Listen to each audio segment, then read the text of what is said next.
morning they carried out the post-mortem. We had a representative of the Law Society who was present during the entire period as they were carrying out the post-mortem and the briefing that was done to them and also to the family. And it confirms what was originally seen. Previously, when viewing had been done, there were defense wounds on his hands, the way his face was swollen on both sides, even the black eyes that were on his face showed signs that this was not someone who hit his head and ended up killing himself. And so from the postmortem, what the doctor has said just agrees with what we had previously been informed and seen, that he was tortured and brutally murdered while in police custody. We want to know, as much as the IG of police has since released the people who have been indicted, we want to know who are the ones who picked him up from Homa Bay, because we do not know if he was tortured on the way before he got to the police station, because no one was able to see him until the father was informed about his untimely death. We want to see all those officers indicted. We want to know all the places he was taken to, so that we are sure that all evidence is properly collected. We want to ensure every single party and who is the one who gave orders for him to be picked up. Let every person who is in the trail to be held culpable for this heinous murder. This is a crime. What he was being purportedly being picked up for is a crime not known in law. And therefore, we even saw Kevin, what happened. They took him round in circles and he was not charged at the end of the day.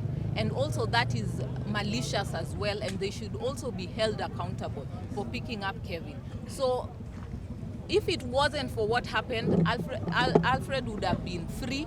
Albert would have been free, he would have been with his family, would have been released, because they would have not been able to hold charges. But they decided to take the law upon their hands. They decided to take his life.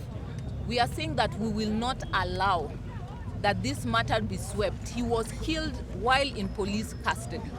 They have tried to take us through a bull and cock story, telling us how he hit his head and killed himself. We want every single officer held responsible, from the one who issued orders, to the ones who picked him up, to the ones that he was handed off to. We were informed by the OCS that he spoke to the OCPD. We want to see him part and parcel of those who are being held culpable, because he lost his life while he was secured, where he should have been safe, where he should have been sound and waiting to be presented before a court of law. However, our police officers decided to become the courts of law. And therefore, as a country, as a people, we must not relent. We will continue to issue pressure. And we also tell our friends in IPOA, we want to see action.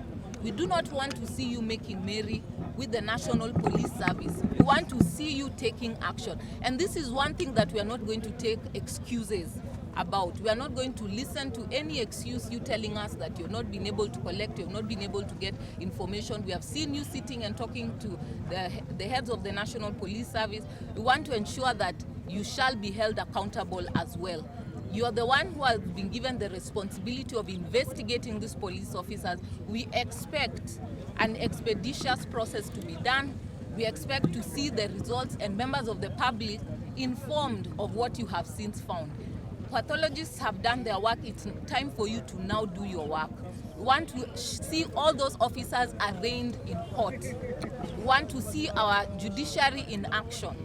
Let us not leave any stone unturned. And also to the Director of Public Prosecutions, we want to see you also reviewing the proper charges so that we can hold these individuals that have gone wrong to be held accountable. You cannot expect the people of Kenya to trust in this government, in this National Police Service, if they cannot get justice. We want to see justice for this family. The father narrated how he handed over his son, believing that he must have committed any offense and therefore he will be brought properly before court. But he ended up handing over his son to killers. And we want each and every murderer that was involved in this process to be held personally liable. Let them appear before court. Let them as well be indicted, each and every one of them. As Kenyans, let us not relent. We preach peace, we want peace, However, we cannot say there is peace without justice. Peace and justice come hand in hand.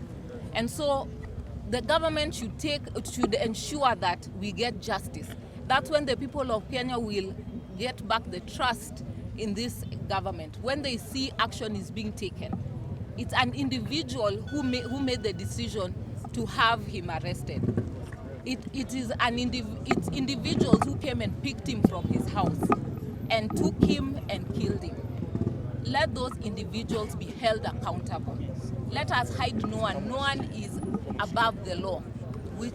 Irrespective of which position you hold in the National Police Service, you should be held personally accountable. And no one should hide behind the executive. No one should hide behind any godfather. Let us ensure that each and every person who is involved should be held responsible before the Honorable Court. And we hope to get a briefing as soon as possible from the IPOA and the chairperson himself, telling us what actions they have since taken and when can we expect that they present their file before the Director of Public Prosecutions, so that we can be able to see the perpetrators brought before court.